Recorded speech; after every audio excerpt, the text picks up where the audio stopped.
Bonjour à tous, j'espère que vous allez bien après cette période de début d'année intense.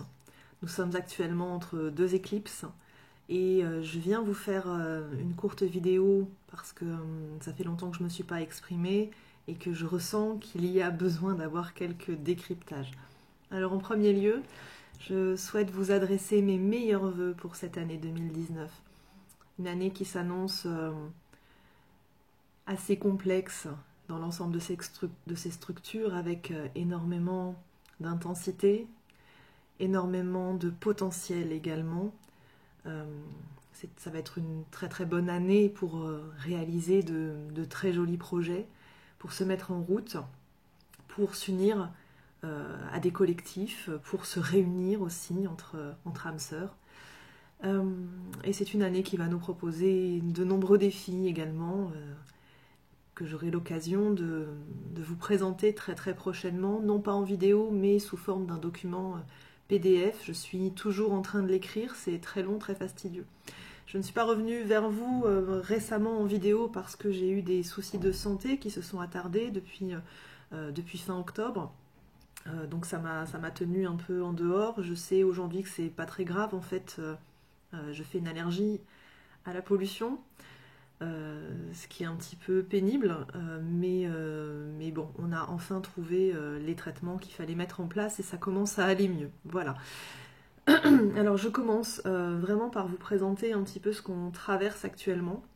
Donc comme vous le savez, on est entre deux éclipses, entre deux lunaisons. Donc on a eu une première nouvelle lune avec une éclipse de soleil et là nous nous dirigeons le 21 janvier sur une pleine lune avec éclipse lunaire. Une très très belle éclipse de lune qu'on aurait certainement l'occasion de pouvoir observer sur nos continents européens. Je constate autour de moi que cette période fait remonter énormément d'émotions très lourdes, de très grosses charges, une impression de déconnexion, à soi-même. La problématique majeure que je rencontre durant les soins actuellement, c'est une problématique de décentrage, une problématique de désancrage également. Le fait de ne plus être ancré, et c'est difficile de rester ancré face aux énergies qui nous secouent aussi fortement, eh bien, fait que nous nous laissons très facilement embarquer dans nos peurs, dans les peurs des autres aussi. Hein. C'est toujours ce grand défi qu'on va devoir affronter tout au long de l'année 2019, qui va être celui de rester bien aligné dans son axe et de ne pas se laisser embarquer justement par les égrégores, par le collectif, par des peurs qui ne nous appartiennent pas. Cette nouvelle lune qui s'est produite récemment, pour moi, elle a vraiment résonné comme un énorme claquement de porte. Claquement de porte parce qu'on est vraiment en train, là, aujourd'hui, de fermer la porte sur des tas de choses qu'on va laisser derrière nous en 2018. Ces choses qu'on laisse derrière nous en 2018, eh bien, sont de l'ordre des blessures, des peurs, des traumas. Et ça résonne vraiment comme un appel, un ultime appel à s'y mettre enfin. Et pour ceux qui n'auraient pas complètement finalisé leur travail ou qui n'auraient pas complètement tiré les enseignements ou qui n'auraient pas visité l'intégralité de ce qu'il y avait à travailler, alors tout nous est reproposé comme sur un plateau, tout nous est resservi. Et c'est vrai qu'on a l'habitude de voir des choses qui remontent régulièrement, sauf que là, c'est tout qui remonte en même temps. Et c'est vrai que bien qu'au niveau événementiel, on ne puisse pas forcément nommer les choses, on ressent au fond de nous une espèce de grondement, un grondement sourd qui ressemble à de l'inquiétude, et on ressent un très net ralentissement dans la matière qui nous insécurise et qui nous déstabilise également. Ce que je note également dans cette période, c'est cette sensation d'avancer à l'aveugle. D'ailleurs, depuis un certain temps, on est sur au niveau du corps, au niveau des symptômes sur le corps, on est sur des problématiques oculaires. On travaille beaucoup sur la vision, sur les yeux. Pour ma part, typiquement, là où l'allergie se place, elle se place sur les paupières. Donc, ce qui est franchement pénible, et je vous dis pas ça parce que c'est mon cas, mais j'ai observé énormément autour de moi, et à chaque fois que j'en discute, les gens me disent « Ah mais oui, mais moi aussi, j'ai les yeux qui pleurent, mais tiens, je me demande si j'ai pas besoin de lunettes, etc. » Et ça peut aussi se traduire par des forts pics de lumière dans les yeux, etc. Et ça, en fait, ça intervient un petit peu comme un appel à observer clairement ce qu'on a refusé de voir, donc c'est interdiction d'être dans le déni. C'est un appel aussi à la guérison par rapport à ce que nous observons et qui nous blesse aussi profondément. Et il y a aussi autre chose derrière, hein. Il y a aussi l'obligation, dans ce cas, de piloter autrement. Au-delà de l'aspect purement corporel, quand je parle aussi de perte de la vision, on est dans une période aussi de perte de la vision intérieure. C'est-à-dire que notre guidance intérieure, on a plus de difficultés à la contacter. D'ailleurs, nombreux sont les travailleurs de lumière qui d'ailleurs refusent certains travaux actuellement parce que il y a beaucoup de perturbations, hein, là-haut. Donc quand on doit monter en fait pour aller chercher des infos, on doit vraiment traverser comme une espèce de brume, de nuages assez noirs, qui est notamment généré par l'ensemble des formes pensées qui sont émises en ce moment, qui sont des formes pensées assez pessimistes, assez plaintives, qui nous renvoient à énormément d'illusions, illusions de séparation, illusions du manque, etc. Donc en fait, cette vision interne, elle est relativement voilée en ce moment, donc c'est pour ça qu'il faut vraiment faire appel à son ancrage, et puis essayer d'aller le plus possible à l'essentiel. Alors, pas d'inquiétude, ça va se réouvrir, mais avant de se réouvrir, donc ça va se réouvrir au moment de la nouvelle lune du 5 février, qui est clairement le démarrage de l'année 2019, du cœur de l'année 2019. On sait que l'année 2019 au niveau énergétique a commencé approximativement aux alentours de Samhain, donc le 31 octobre 2018. Donc l'année 2019 a commencé le 31 octobre 2018. Mais là, en fait, on est dans ce premier quart de l'année qui va du 31 octobre à début février. Tous les ans, c'est un petit peu ça, jusqu'au Nouvel An chinois, où on a les prémices, en fait. À la fois, on clôture l'année précédente, à la fois, on ouvre l'année. C'est vraiment une période où on commence à pivoter. Et là, au mois de février, va vraiment s'ouvrir le printemps énergétique. Donc, on n'est pas du tout sur l'équinoxe de printemps, mais c'est le printemps énergétique, c'est la période de renouveau et c'est énormément de lumière qui arrive. Mais là, cette année, il se trouve que dans ce pivot énergétique, bam, on a des éclipses. Et cette pleine lune éclipsée, qui est une super lune, qui est une lune rouge en plus, donc la lune rouge, elle vient clairement nous parler de la Terre. Cette pleine lune éclipsée, elle vient nous faire traverser la nuit noire. La nuit noire, ça n'a pas grand-chose à voir. Je ne suis pas en train de parler de la nuit noire de l'âme, mais c'est vraiment cette impression de naviguer à vue dans l'obscurité, et ça va se renforcer avec la pleine lune, et puis ensuite, ça va se rouvrir. Mais c'est vraiment comme un passage obligatoire où, dans le noir, nous allons être amenés à aller chercher au fond de nous notre lumière intérieure. Nous n'aurons pas d'autres options que de nous appuyer sur notre axe. C'est une nuit où nous allons ressentir la solitude, où nous allons ressentir la séparation. Et s'il vous plaît, gardez vraiment à l'esprit que nous traversons et qu'après la traversée, la lumière revient. C'est uniquement quelques heures. Pour certains, cette traversée de l'obscurité, elle va être un petit peu plus longue, c'est-à-dire que On le sait, chaque année, les cycles d'éclipses fonctionnent toujours par 2. Sauf que cette année, en 2019, nous avons 5 éclipses, hein, puisqu'il y en a une qui arrive en toute fin d'année, au mois de décembre.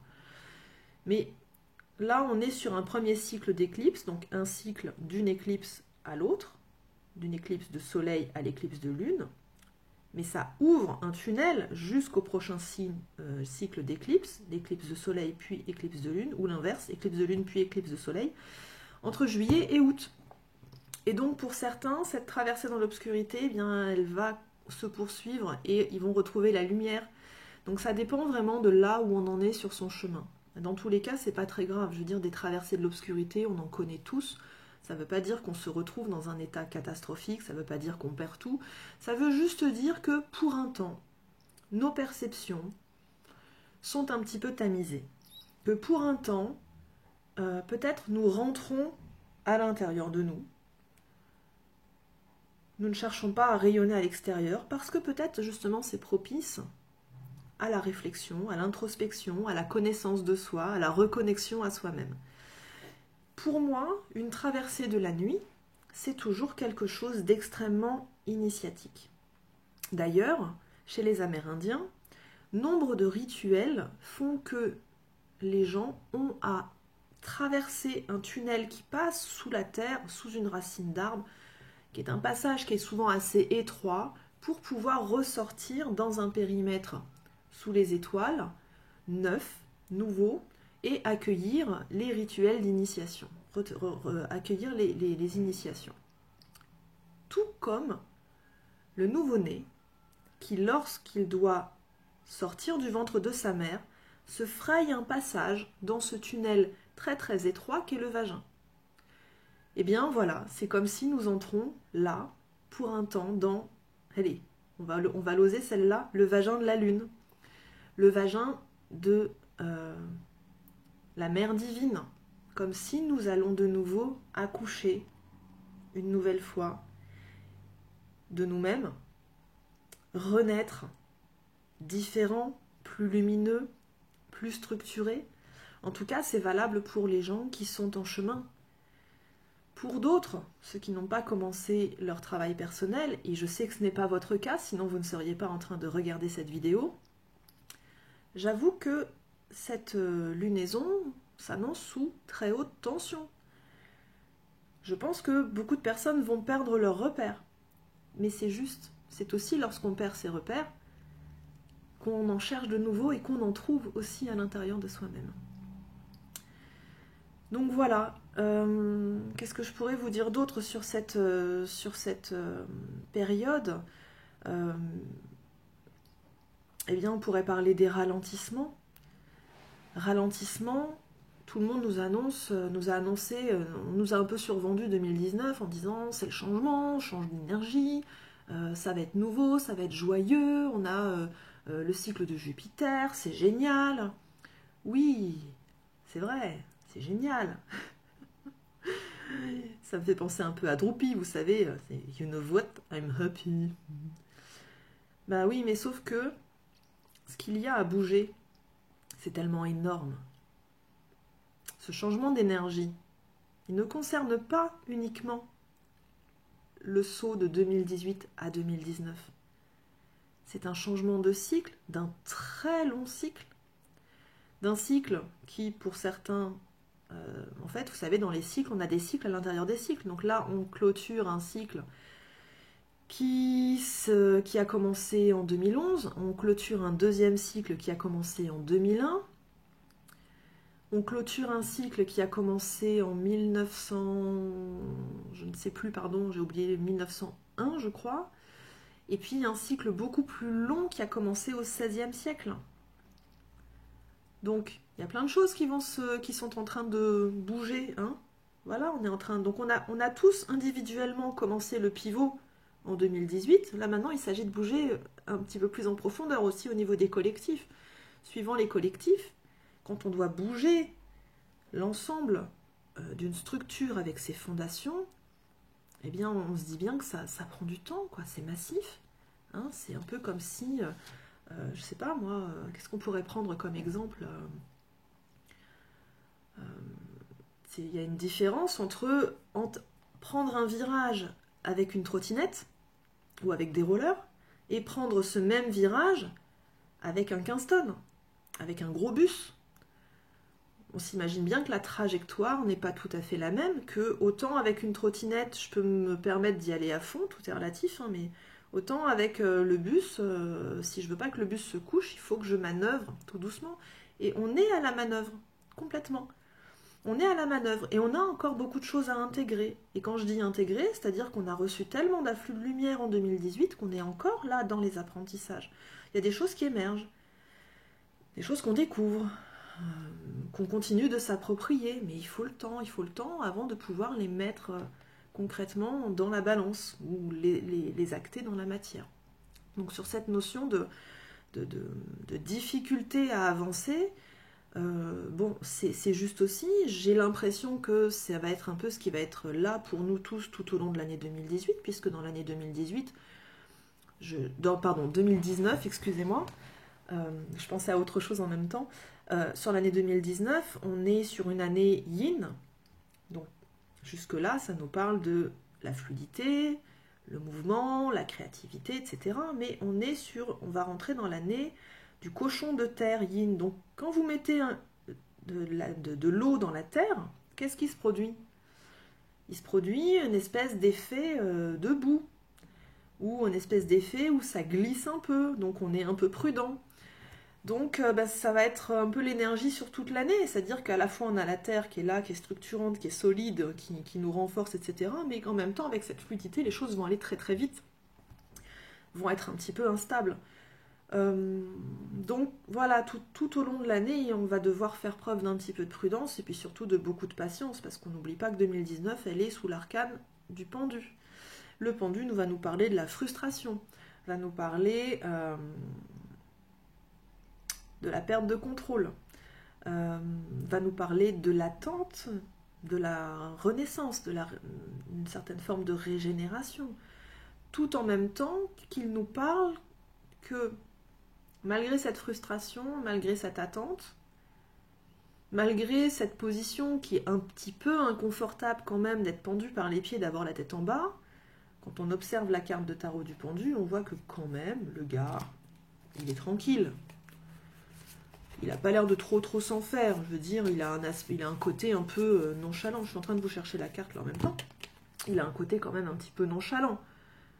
Donc c'est aussi ça qu'on va vivre, hein, quelque part. On nous dit, bon ben voilà, t'en fais pas, ça va passer. Hein. Donc là particulièrement, aux alentours de cette lunaison, c'est vrai qu'on est dans l'attente. On est dans l'attente, et cette attente, elle génère ennui, elle génère frustration, elle génère un petit peu de tension intérieure, l'envie de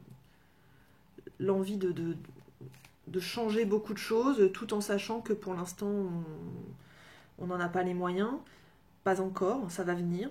On est aussi dans une espèce de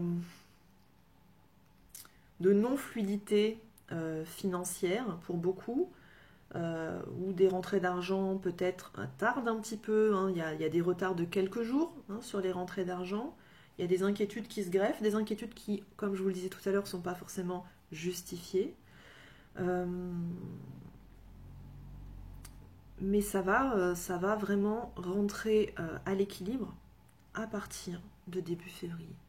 Donc voilà, j'espère avoir été suffisamment concise, et je vous souhaite de traverser toute cette période avec confiance, avec cœur, avec courage.